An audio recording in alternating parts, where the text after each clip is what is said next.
Donc vas-y Thomas.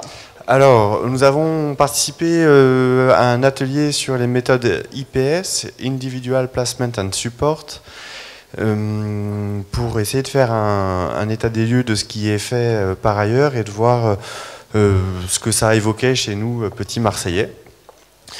Donc c'était assez participatif. Eric Latimer avait préparé un contenu, mais ça a été...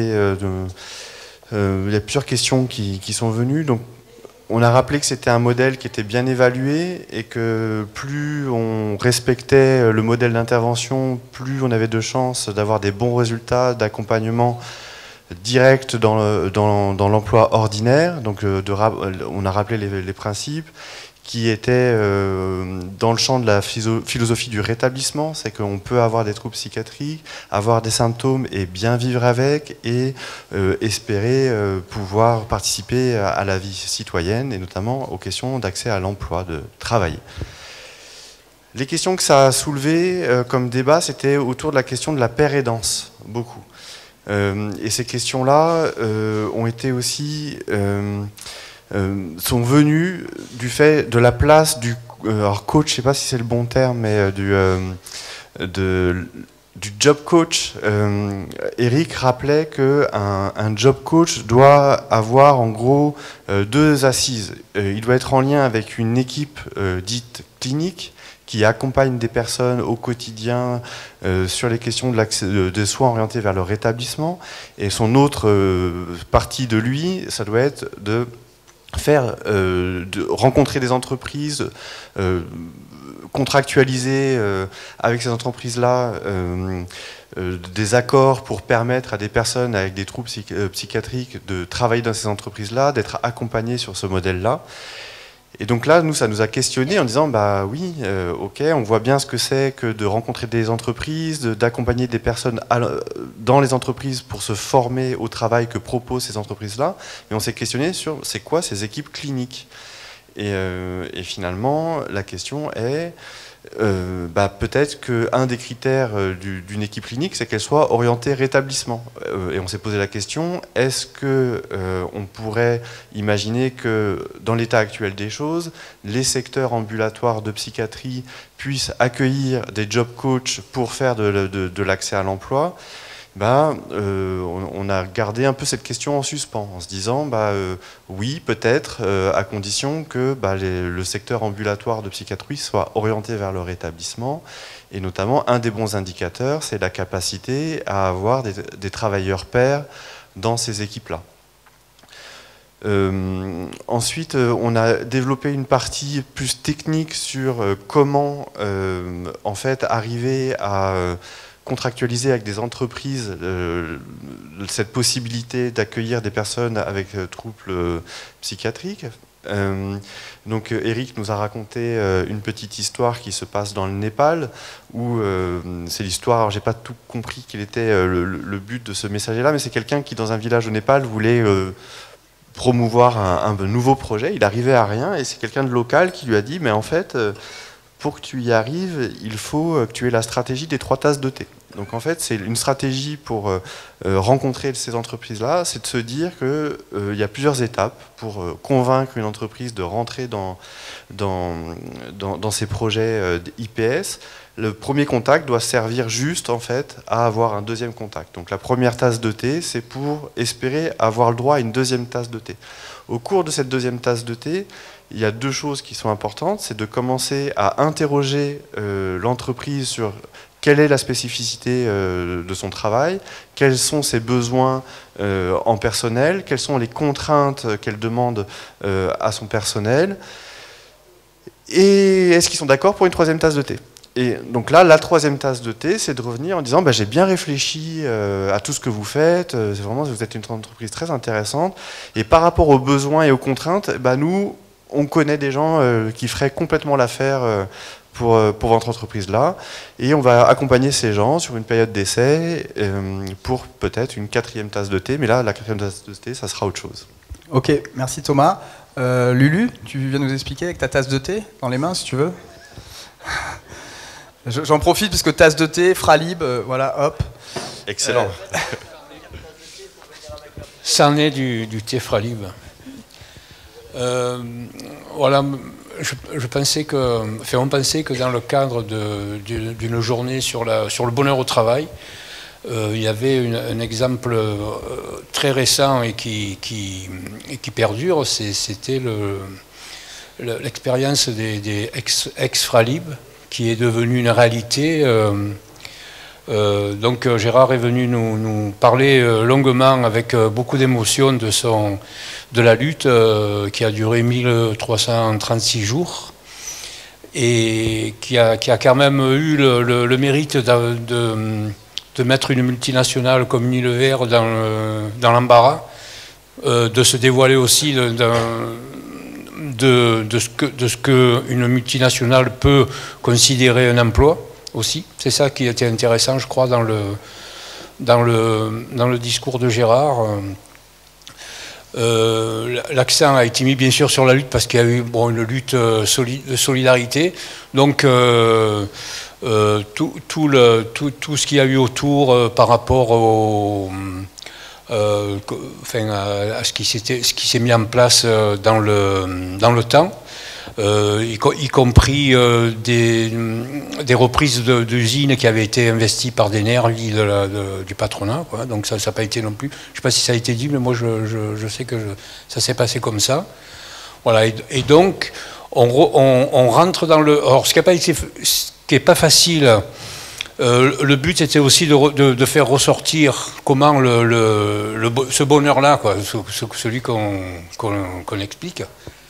Et ça, c'est pas évident parce que je pense que à travers quelques bribes de comportement, de relations humaines dans les boîtes, c'est pas évident de faire ressortir un rétablissement lié aux compétences de chacun qui pourrait être dans un certain cadre un peu inhibé par la hiérarchie, par tout ce qu'on peut imaginer de poids, de pression. Donc là, je crois que, je ne veux pas trahir la pensée de Gérard, mais je crois que c'est quand même ce qui ressortait de son discours, c'est qu'il y avait une amélioration des relations, des conditions de travail, voilà, parce que le travail qui fait sens, c'est aussi celui que tout le monde peut investir et développer. Et juste, moi j'ai entendu quelque chose parce que j'étais à l'atelier, je me permets de rajouter, c'était la question de la reprise du pouvoir sur les prises de décision. C'est une émancipation, ça nécessite de la formation.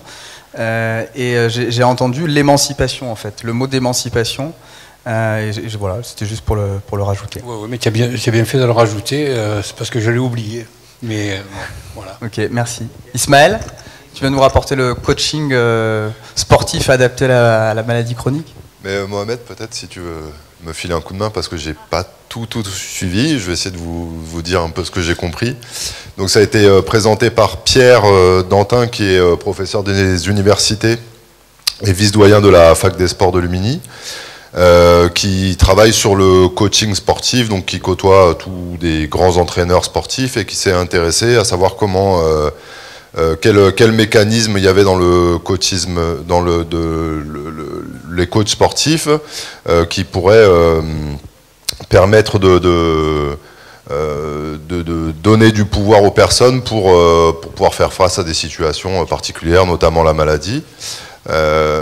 Et il a mené une étude sur une vingtaine de personnes atteintes du cancer, avec mise en place d'un coaching spécialisé là-dedans, et qui pour l'instant montre des résultats qui sont assez incroyables, avec 100% de mieux, disons, pour ces personnes qui ont bénéficié d'un coaching spécialisé par rapport à cette situation.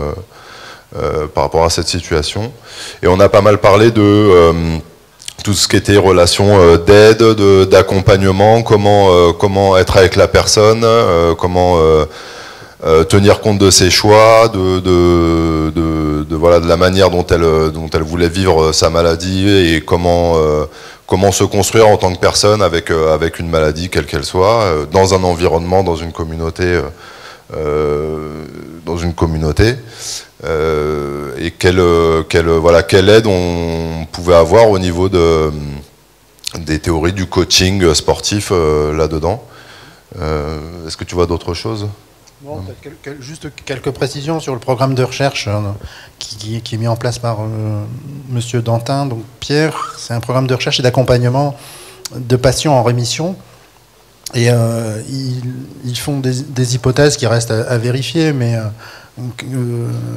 pour que finalement les patients aillent mieux, il faut prendre les accompagner pas après la rémission, enfin, ou après le traitement, ou après une pseudo-guérison, mais bien en amont.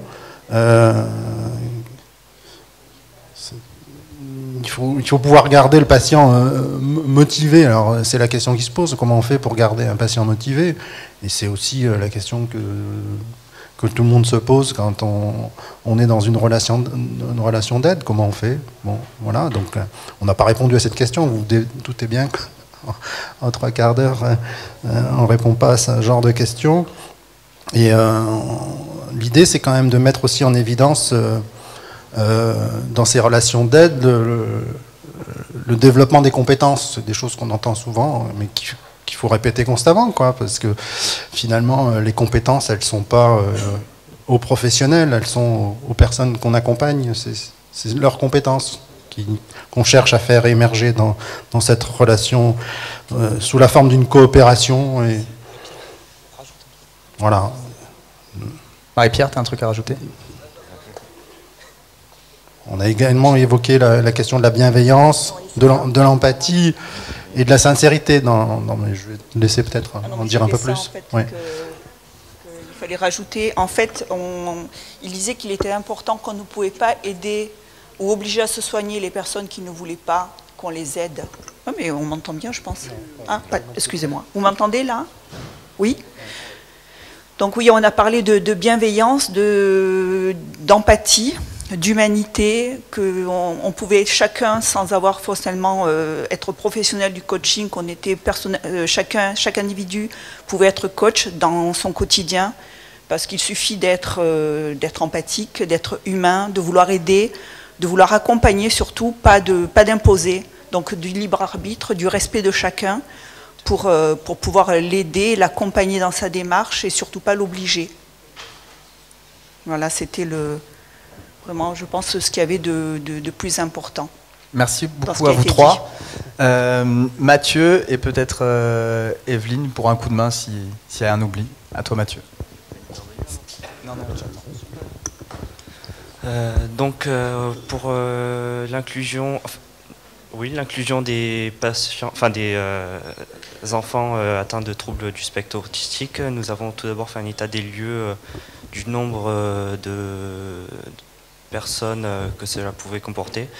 Ça fait entre 1 et 2%, ce qui est quand même relativement important. Quand on voit que dans les écoles de Marseille, ça peut faire jusqu'à 4-5 enfants par école, c'est énorme. Ensuite, on nous a présenté les chiffres avec 30% des élèves de CP qui savent lire mais qui ne sont pas scolarisés, et seulement 1% arrivent à avoir le bac en étant scolarisés parmi les patients, parmi les enfants. Ça fait 99% qui le passent en candidat libre, c'est énorme, enfin, c'est écrasant. Ensuite, nous avons fait l'état des lieux des moyens à disposition des enseignants. C'est très peu, ils ne sont pas formés à ça, c'est déstabilisant, ils sont désarmés face aux enfants atteints de ces troubles. Souvent, ils ne savent pas quoi faire, des associations tentent de les aider, mais ne sont pas forcément aidés par les institutions, avec un manque d'autorisation, manque de moyens. Alors que des moyens relativement simples peuvent grandement faciliter le travail des enseignants et la vie à l'école de ces enfants. des moyens très simples comme les pictogrammes, des moyens des petits outils sensoriels, parce qu'il faut savoir que les enfants autisme et les autistes tout court ont un vécu sensoriel différent du nôtre, avec un envahissement sensoriel, je cherche le mot. Et des outils tout simples permettent de pouvoir diminuer cet envahissement et leur permettre de mieux vivre leur scolarité.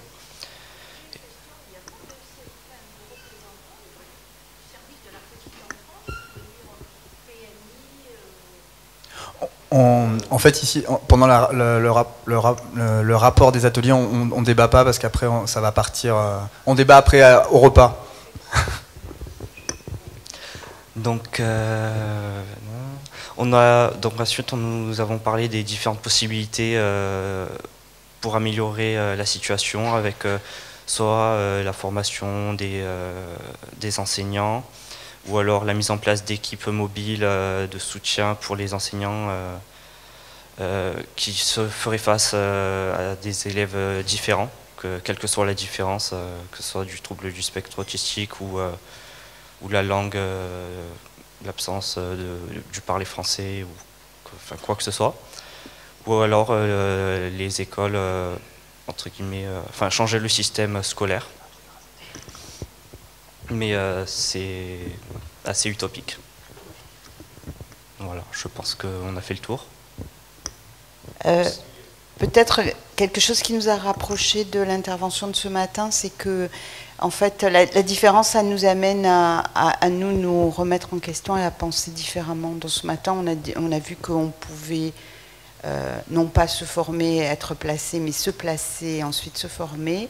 Et un petit peu pour l'enfant qui a un trouble du spectre autistique, ce que tu nous as dit, c'est un peu la même chose. C'est-à-dire qu'il faut appréhender le fait que cet enfant, il va peut-être pas savoir parler puis lire, mais qu'il peut savoir lire puis parler, et que donc ça nous remet tous en question individuellement, et que rien que ça peut aider tout le monde à se repositionner correctement. Et ça me permet d'enchaîner sur l'école qui apprend, enfin qui cherche à co-apprendre autour de comment on se rétablit, et j'appelle donc Xavier et Céline à rapporter l'expérience de l'atelier. Bonjour à tous et bienvenue à la Folle Histoire de Fou, qui est là pour la 3e année consécutive. Et je trouve que cette année, c'est un thème très intéressant au niveau du travail et au niveau de la folie, et au sujet du confort. Donc je trouve que c'est une superbe idée. Et voilà, aujourd'hui on a fait un travail, tout ce qui a été dit déjà, c'est très émouvant déjà, et c'est très innovant surtout. Ça a été déjà expérimenté ailleurs, donc on essaye de prendre un peu exemple sur tout ce qui s'est passé avant. Aujourd'hui, il a été évoqué certains sujets, notamment de formation de personnes travaillant dans le social ou de travaillant dans le milieu hospitalier, parce que moi, dans mon vécu, je trouve que les personnels travailleurs sociaux, hospitaliers, ne sont pas assez formés à recevoir un public en extrême urgence psychologique. Aujourd'hui, quand tu as une urgence psychologique, on t'enferme à Édouard-Toulouse sous contrainte. Bon, c'est pas du tout le sujet, j'ai compris. Ouais, mais moi je suis un beau parleur. Après, je voulais revenir sur un truc qui a été évoqué, qui est très important. Aujourd'hui, il y a beaucoup de personnes qui ont vécu des troubles psychiatriques, qui ont vécu des troubles de galères de rue et compagnie, qui s'investissent énormément dans ces projets-là, notamment dans la salle. Je vois qu'il y en a pas mal qui sont dans le même cas que moi et qui se sont investis à fond et qui continuent à s'investir à fond au niveau du rétablissement, parce que le rétablissement, c'est quand même important. Merci de m'avoir écouté. Et voilà. Et Céline voulait parler aussi, non ? Oui, je vais prendre la parole. Du coup, j'aime pas prendre la parole devant tant de monde, surtout quand je suis filmée. Donc, exercice délicat. En fait, l'idée, c'était de faire un atelier participatif. Donc, on a présenté un peu ce que c'était que le centre de formation au rétablissement. Voilà. On a expliqué, on a surtout fait l'atelier en groupe avec les personnes qui sont investies sur le projet. Voilà, on a abordé comment on fonctionne, comment on a décidé de co-décider, qu'on est dans une recherche-action participative avec une démarche participative et que du coup, même cet atelier-là, on le voulait participatif. Voilà, donc on a, après avoir expliqué un peu ce qu'était que le projet COFOR, on va dire, on est revenu sur un atelier qu'on a fait toute cette semaine. Il y a un graphiste qui est venu une semaine pour faire des ateliers autour de l'identité visuelle du futur centre de formation au rétablissement. Et l'idée, c'est que suite aux questions qu'on a pu avoir et aux échanges qu'on a pu avoir, on a demandé aux personnes qui étaient présentes dans l'atelier de venir regarder un peu ce qu'on avait fait toute cette semaine pour qu'on décide ensemble de ce que serait l'identité visuelle de ce prochain centre de formation en établissement. Voilà, pour faire clair. Oui. Oui, donc l'idée, c'est un modèle qui vient du anglo-saxon qui s'appelle Recovery College, qu'on essaye de transformer à la sauce marseillaise. C'est un projet innovant, c'est le premier en France. Et l'idée, c'est d'être ressource, donc un lieu de ressources qui sort du soin, donc dans un lieu de formation qui s'appelle l'IRTS, l'Institut Régional du Travail Social. Donc un lieu de ressources à l'IRTS, une plateforme collaborative en ligne, pareil, accessible à tous et gratuit, avec des MOOC, des ressources documentaires autour du rétablissement. Et la troisième option, c'est de faire ce qu'on a appelé une offre de formation basée sur l'autosupport et les savoirs expérientiels. C'est-à-dire, on n'est pas là pour apprendre ce qu'on peut apprendre ailleurs, dans une forme descendante. On est là pour échanger des savoirs expérientiels. Du coup, l'idée est complètement différente. Là, pour l'instant, on est parti sur 4 modules, un sur la réduction des risques, un sur le droit des usagers, un sur le mieux-être, et un, je ne me rappelle plus. Mais comme on est en cours, voilà, là, on fait tout ensemble. Du coup, on est en train de réfléchir à ce qui va se passer bientôt. Voilà. Parce que le quatrième, c'est le savoir vivre ensemble.